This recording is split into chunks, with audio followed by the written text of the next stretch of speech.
There are a few such claims where, if they are true, the great questions of the nature of the universe, life, morality, and meaning all have their answers. And if they are false, an entire worldview is invalidated. The resurrection of Jesus Christ is one of those claims, and an awful lot of people seem to believe it happened. This includes about 2.3 billion worldwide, give or take, and 70% of adults in the United States. And what's interesting about Jesus' resurrection is that it isn't an opinion, an interpretation, or some kind of viewpoint, like the claim that democracy is the best governmental system. With the resurrection, it either did or didn't happen.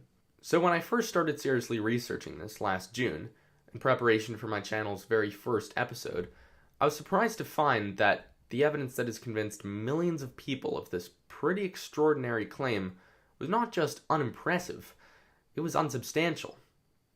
So what is this evidence that I'm dismissing as unimpressive and unsubstantial? Well, if you listen to any Christian apologist, they'll tell you that not only was Jesus' tomb empty, we have a surplus of vivid eyewitness accounts, Jesus walking around after his crucifixion. And get this, Jesus publicly appeared to all of his disciples and 500 people. The evidence is overwhelming, it would seem. But where are Christian apologists actually getting these remarkable claims from, and how reliable are those texts? Well, there are 5 main texts that Christian apologists like to cite. The 4 Gospels, Matthew, Mark, Luke, and John, and a letter written by the Apostle Paul to the Church of Corinthians in Greece. Let's start with Paul's letters. 1 Corinthians is where we get the claim that Jesus appeared to 500 people. But the claim that there were 500 witnesses is very misleading. Saying that there were 500 witnesses of the risen Jesus is not the same as saying that one guy said to another guy that one guy told him that there were 500 witnesses, which is a lot closer to what actually happened. The claim comes from a single line in 1 Corinthians. After that, he appeared to more than 500 of the brothers and sisters at the same time, most of whom are still living, though some have fallen asleep. Now, an apologist might say, see how he says most of whom are still living? He's clearly asking the reader to go and seek out these witnesses for himself, to verify it. Why would Paul say this if he was unsure that these 500 witnesses actually exist? Well, this doesn't make much sense. The readers of this letter, the Corinthians, would have been living in southern Greece at the time, and the events Paul is describing, and thus the location of the 500 witnesses, would have been in Judea, or modern-day Israel, all the way down here. At a time when a trip like this would have been a hugely costly, long, and dangerous endeavor, did Paul seriously think that anyone was going to read this and say, oh boy, I better take the next ship right on down to Judea and seek out one of these unnamed 500 peasants that may or may not still be alive to see if they really did see Jesus rise? I don't think so. So it's safe to say that Paul's mention of some of whom are still living is not an indication of how confident he is that these witnesses are real.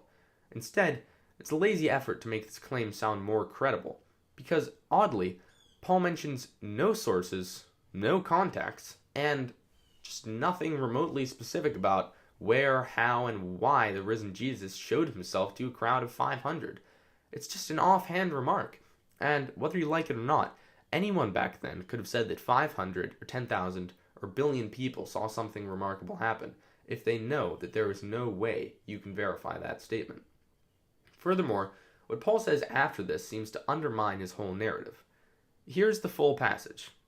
He appeared to Cephas, then to the 12. After that, he appeared to more than 500 of the brothers and sisters at the same time, most of whom are still living, though some have fallen asleep. Then he appeared to James, then to all the apostles, and last of all, he appeared to me also, as to one abnormally born. When Paul says last he appeared to me, he's referring to his experience on the road to Damascus, which is described in greater detail in Acts. As he journeyed, he came near Damascus, and suddenly a light shone around him from heaven. Then he fell to the ground and heard a voice saying to him, Saul, Saul, why are you persecuting me? If you don't know, Saul was Paul's previous name. So essentially, what happened here is Paul collapsed as he was traveling to the city of Damascus, saw a bright light, and started hearing voices. which is almost a textbook description of an auditory/visual hallucination. That's what Paul is talking about when he says, "Last of all, he appeared to me." The Greek verb used here, meaning he appeared, is used for all of Jesus' appearances in this letter. So if appeared can mean just seeing a bright light and hearing voices, does he really mean that 500 people witnessed the risen Jesus? Or does he mean that a bunch of people, potentially a number that he exaggerated, all experienced Jesus in this vague way? All things considered, Paul's claims here seem pretty dubious. So let's look at the Gospels.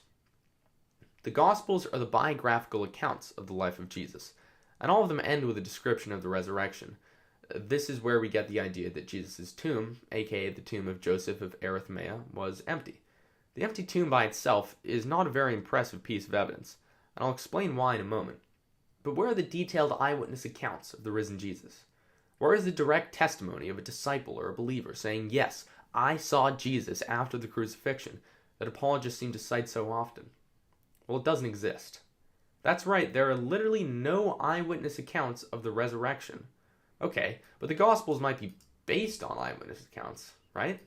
That's somewhat reliable, even if it's passed down through oral tradition. Well, even Mark, the very earliest of the Gospels, was written 40 years after Jesus died by an unnamed author. And get this, the first copies of Mark didn't even have a resurrection narrative in them. This fact is often glazed over by Christian apologists, but if the earliest biographical account of the life of Jesus doesn't even have a description of the resurrection in it, the implications are huge. So you can see what I'm talking about. Here's what it says at the end of Mark in an English Standard Version. Some of the earliest manuscripts do not include verses 16:9 to 20. So here's how the first versions of Mark actually ended. "And they were saying to one another," this is Mary and Mary Magdalene, "who will roll away the stone for us from the entrance of the tomb? And looking up, they saw that the stone had been rolled back. It was very large. And entering the tomb, they saw a young man sitting on the right side, dressed in a white robe, and they were alarmed. And he said to them, 'Do not be alarmed. You seek Jesus of Nazareth, who was crucified. He has risen. He is not here. Seek the place where they laid him. But go, tell his disciples and Peter that he is going before you to Galilee. There you will see him, just as he told you.' And they went out and fled from the tomb, for trembling and astonishment had seized them, and they said nothing to anyone, for they were afraid."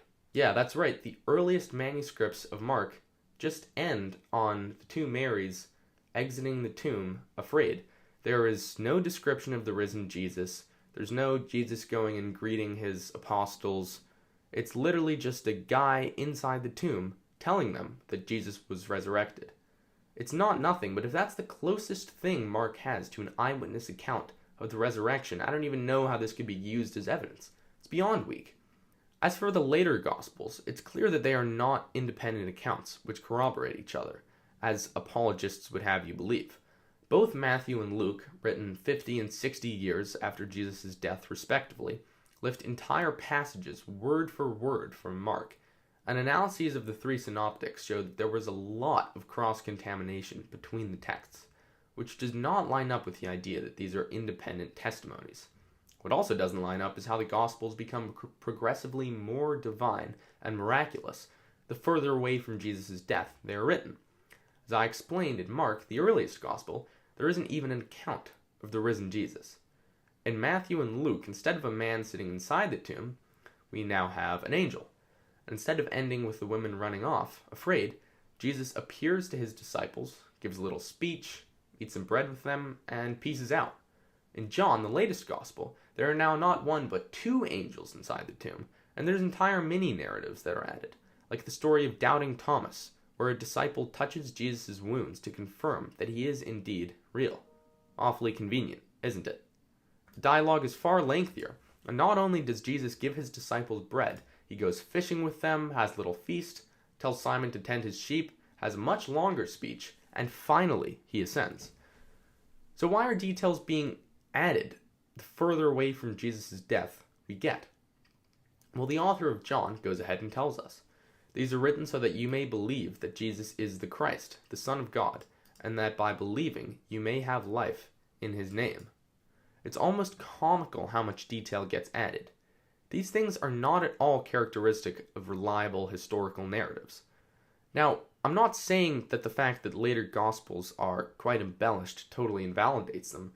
It just means that the authors were very much willing to switch up their story where it might benefit them in terms of persuading the reader. So how do people continue to argue for the resurrection, despite the seeming unreliability of these texts? One thing you'll hear a lot is that, quite simply, the resurrection is the only thing that explains all of these events. The empty tomb, how seemingly convinced the disciples were, and the rapid rise of Christianity. But even if you can put the textual issues behind you, this argument does not hold up.